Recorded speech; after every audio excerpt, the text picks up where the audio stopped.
इस वीडियो को देखने से पहले मैं आप सबको बता दूं कि अगर आपने इसके पिछले चैप्टर के एक्सप्लेनेशन को नहीं देखा तो पहले जाकर उसे देख लीजिए, और जिसने भी देखा है वही सब आगे कंटिन्यू करिएगा। इसके पिछले चैप्टर में हमने देखा था कि केंजी को पुलिस के द्वारा पता चलता है कि उसने 2 हफ्ते पहले जिसे दारू की डिलीवरी की थी उसकी पूरी फैमिली गायब हो गई थी और केंजी ने उसे अभी तक पैसा नहीं लिया था। इसलिए केंजी ये बात सच है या नहीं ये पता करने के लिए उसके घर चला जाता है। तो वहाँ पे उसे अपनी दारू की खाली बोतल के साथ सिर पे एक निशान मिलता है जो कि केंजी और उसके दोस्तों ने अपने बचपन में अपनी दोस्ती की निशानी के लिए बनाया था, पर केंजी इस बात को अच्छे से याद नहीं कर पाता है। और दूसरी तरफ न्यूज़पेपर में ये बात फैलने लगती है कि अफ्रीका में एक वायरस बहुत ही ज़्यादा फैल रहा है जिससे इंसानों के शरीर से खून बाहर निकलना चालू कर रहा है। इस चैप्टर में हम ऐसे ही एक 24 साल के नौजवान लड़के को देखते हैं जिसके शरीर में कोई चोटें तो नहीं लगी थी पर उसके पूरे शरीर से खून बह रहा था और इसलिए पुलिस को भी शक हो रहा था कि शायद ये उसी वायरस का ही शिकार हो गया है। फिर इसके बाद सभी पुलिस वाले उस बंदे के इंजीनियरिंग स्कूल में जाने का सोचते हैं जहाँ से वो ग्रेजुएट हुआ था। फिर अगले सीन में केंजी अपने दोस्त केरियन की शादी में जाता है और उसके साथ उसके बचपन के ऑलमोस्ट सारे के सारे दोस्त मौजूद होते हैं। फिर केंजी केरियन को जोर से बुलाता है। तब जैसे ही केरियन पीछे मुड़कर देखता है तब वो सबको ऐसा लग रहा था कि उन्होंने सच में एक मेंढक को ही देख लिया, क्योंकि बचपन में वो लोग एक गेम खेलते थे जिसमें केरियन मेंढकों का राजा बनता था और तो और उसकी शक्ल मेंढक से कम भी नहीं थी। इसलिए सभी लोग उसे बहुत ही घूर घूर के देखने लगते हैं। पर केरियन को ऐसा लग रहा था कि वो सब उसकी वाइफ को देखकर हैरान है। इसलिए केरियन कहता है कि क्यों मेरे इतनी खूबसूरत बीवी को देखकर जेलस हो रहे हो क्या? अबे निकम्बो, तुम भी जल्दी से शादी कर लो नहीं तो बूढ़े होकर सड़ जाओगे। और ये कहकर केरियन अपनी बीवी के साथ हंसते हंसते चला जाता है। तब उसके जाने के बाद वो सभी केरियन का बहुत ही मजाक उड़ाने लगते हैं। एक बंदा कहता है कि मुझे उस औरत के लिए दुख हो रहा है, अब उसे बहुत सारे मेंढकों को पैदा करना होगा। फिर दूसरा बंदा भी हंसते हुए कहता है कि अब क्या वो सच में अपनी मेंढक सेना बनाने जा रहा है, और इससे वो सब अपने बचपन को याद करने लगते हैं। वहाँ पे वो लोग फिर से एक बकवास गेम खेल रहे होते हैं जिसमें केरियन मेंढकों का राजा बना था और फिर वो सब एक दूसरे को टॉय पिस्तौल से फायर करने लगते हैं। फिर तभी केरियन केंजी को बार बार फायर करने लगता है। तब केंजी कहता है कि अब बस भी करो केरियन, मुझे दर्द हो रहा है। फिर केरियन कहता है कि क्या तुम भूल गए, अगर तुम्हें गोली लगेगी तो तुम मर जाओगे, इसलिए तुम्हें 10 बार मैं मर गया बोलना होगा। फिर केंजी ऐसा ही करता है, वो 10 बार मैं मर गया बोलता है।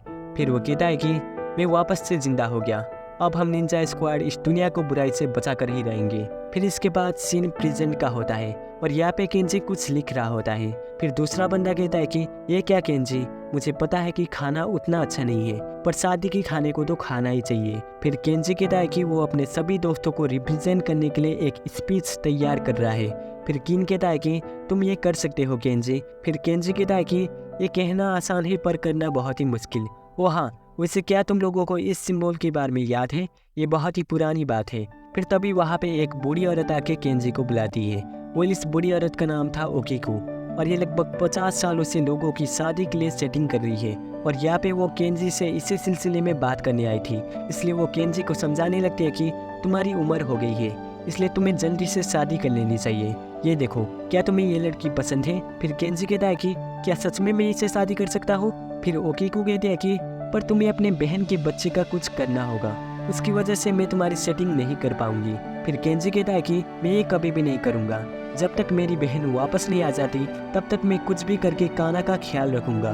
फिर ओकीकू कहते हैं कि जरा सोच लो, तुम्हें फिर से इतनी खूबसूरत लड़की कभी नहीं मिलेगी। फिर केंजी कहता है कि इस दुनिया में करोड़ों खूबसूरत लड़की है पर काना सिर्फ एक ही है और सिर्फ मैं ही उसका ख्याल रख सकता हूँ। फिर अगले सीन में एक औरत काना के साथ खेल रही होती है। वहाँ पे वो अपने हाथ पे कैंडी रख के काना को गेस करने के लिए कहती है कि किस में कैंडी है, और काना उसे इशारा करके बताने लगता है और वो बिल्कुल सही गेस करता है। फिर वो औरत केंजी की माँ से पूछती है कि आज केंजी कहाँ गया। तब केंजी की माँ कहती है कि वो उस केरियन की शादी में गया है। फिर वो औरत कहती है कि ओ हाँ, वो सुबह सब काना, तो अब तो केंजी को भी शादी कर लेना चाहिए, क्यों?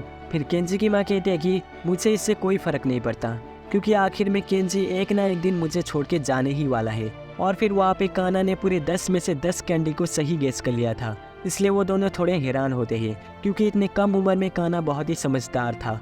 फिर दूसरी तरफ केंजी अपना स्पीच देने लगता है जिसमें वो उन सब के बचपन के बारे में थोड़ी बातें बताने लगता है, पर वो बकवास बातें कर रहा था इसलिए उसके दोस्त भी कहता है कि ये बहुत ही घटिया स्पीच दे रहा है। फिर वहाँ पे मारुओ उस सिंबल को किन को दिखा कर कहता है कि क्या तुम्हें इसके बारे में याद है किन? फिर किन कहता है कि नहीं, मुझे नहीं पता।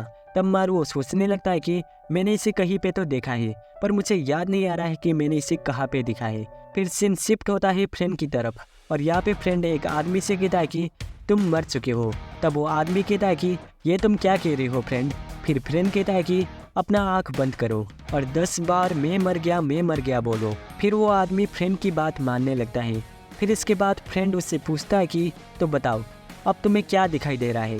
फिर उस आदमी के आंखों से धीरे धीरे आंसू निकलने लगता है, और तभी इसके बाद वो आदमी कहता है कि मुझे रोशनी दिखाई दे रही है।